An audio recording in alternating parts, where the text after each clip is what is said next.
Hi, this is Paul Bellard. I want to talk to you about the subject of goal setting or setting goals, whichever way works for you best. It's that time of year and you can see by social media feeds that the world is going crazy about New Year's resolutions, setting goals, becoming successful in the year 2020 and beyond. Well, that's all great. And if you're already on track to doing that, I applaud you, I respect you, and I honor you for stepping up and doing what it takes. Unfortunately, the truth is that the majority of people by the 15th of January will quit. It's a sad fact, it's a statistical fact that on the 15th of January there's a cut-off point, which is when 90% of those people that even bothered to set a resolution in the first place will have fallen off, will have quit, will have given up. By February, another 3 to 4% will follow, meaning that only about 6 or 7% of people will actually get beyond February into making any progress on a resolution. But I don't want to focus on resolutions. I want to focus on the power of setting goals, because I know from first-hand experience how amazingly powerful setting goals is. The problem with it is because it gets so battered at one particular time of year, people tend to just shrug it off as something that, I know what to do. I know that my goals have to be written down, and I know we have to put a time limit on there, and I know it has to be smart. And so the list goes on. And to be honest, all that stuff makes even me yawn and fall asleep a little bit, because goal setting is way more than just a few wishy-washy ideas to write down on paper, file it away somewhere and never look at it again. It's profoundly different. And the reason why I wanted to make this video is to get it across in some way. If you can see my passion and my enthusiasm for this, because I know firsthand the difference it made to my life. And I'm nothing special. I didn't leave school with academic qualifications. In fact, I left with practically zilch, zero, nada, nothing. But in it was 2001, I'd been forced to retire from the police force. I'd hurt my back in a relatively minor incident, but it left me unable to walk for a while. I was diagnosed by a neurosurgeon as 25% disabled and probably will never walk properly again. My marriage had broken up at this period of my life. My family had stepped back in judgment of the situation that I was in. My life was a complete shambles. I mean, seriously, I was even living in a converted police cell for homeless police officers for a while. I had nowhere to live. I had nowhere to go. I had very little money. I had no qualifications from school. I had no hope for the future. I was drinking too much, eating too much. I was obese. I was clinically depressed, and there wasn't really much going for me at that point. But one day I just woke up and I thought, enough of this. It's called satiation. It's when you reach a point of knowing there's not one more day like this. And when we get to that, we get massive leverage on ourselves to finally accept that if anything in my world is to change, then I have to change. I have to do the work on the inside. That's why it says in the great book, be transformed by the renewing of your mind. It doesn't say be transformed by buying new things. It doesn't say be transformed by making New Year resolutions.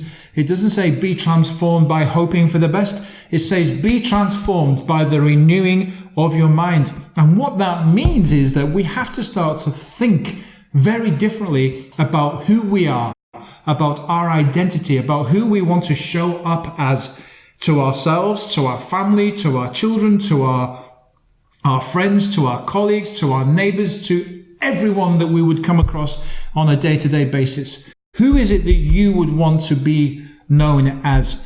And when you then do that little gap analysis of, this is the kind of person that I would like to be known as or for, how am I doing? And that can be a painful truth, which is why most people don't have the courage to go there and work it out and make the changes because it's just human nature, I guess. But there comes a point in time where we have to take a truth pill and look at where we are and look at where we thought we would end up.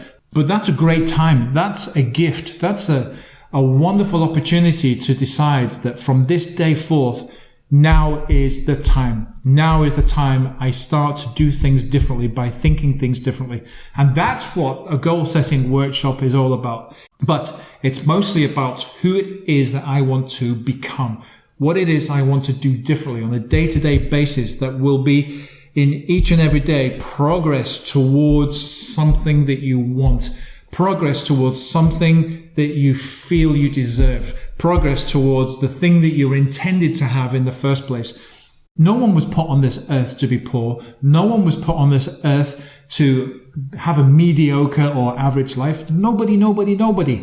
Everybody has the potential and the opportunity to go out and be, do, and have everything that you desire. Because here's what I believe. If you have a desire in your heart, if you have a belief about something that excites you or fascinates you, there's something that you would really love to do, it's no accident that those things are there. You arrived here with those desires because that was your purpose.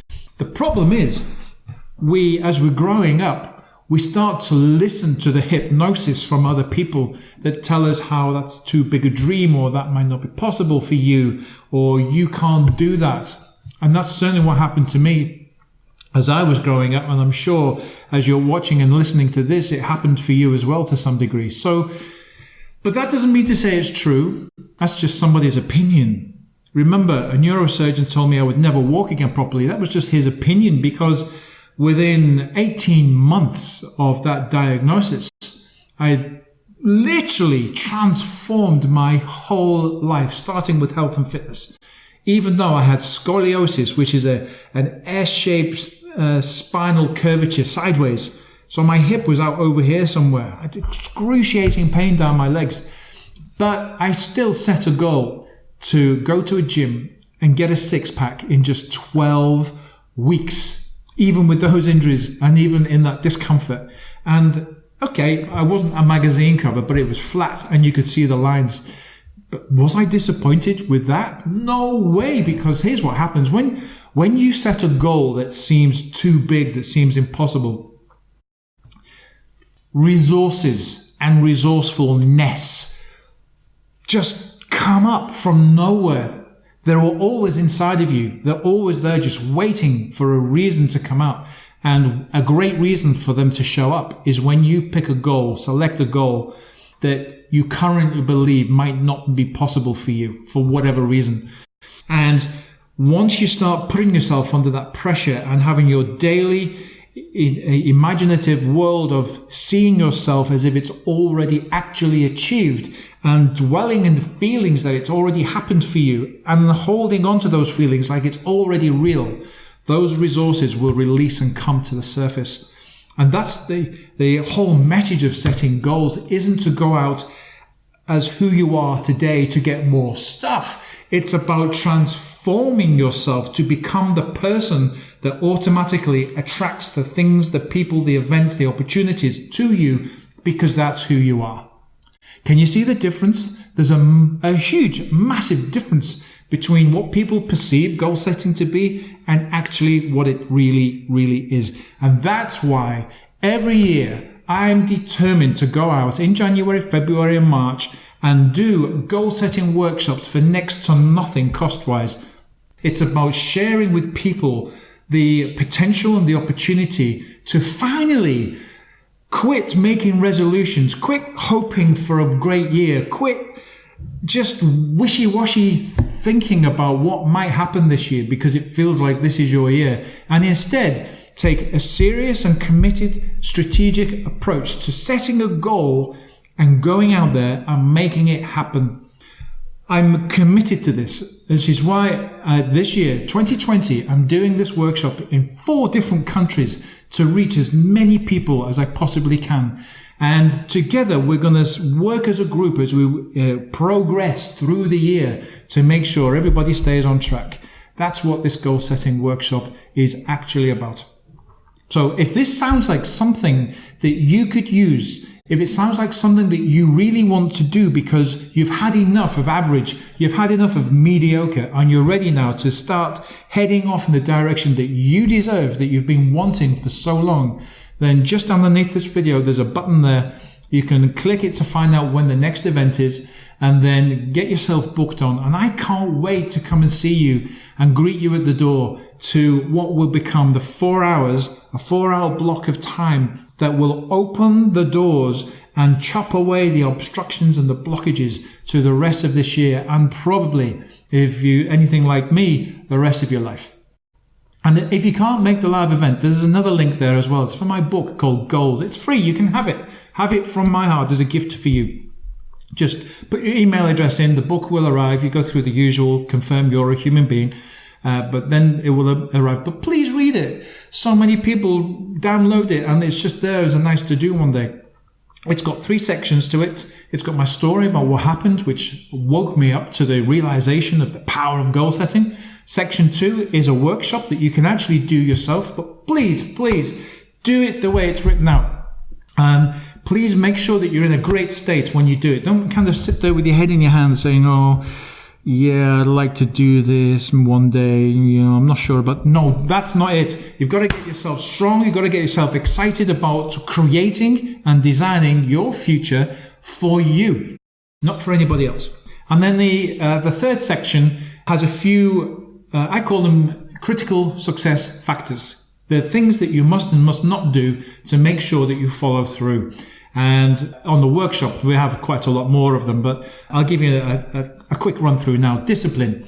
Now, when you say the word discipline to most people, they go, uh-oh, discipline.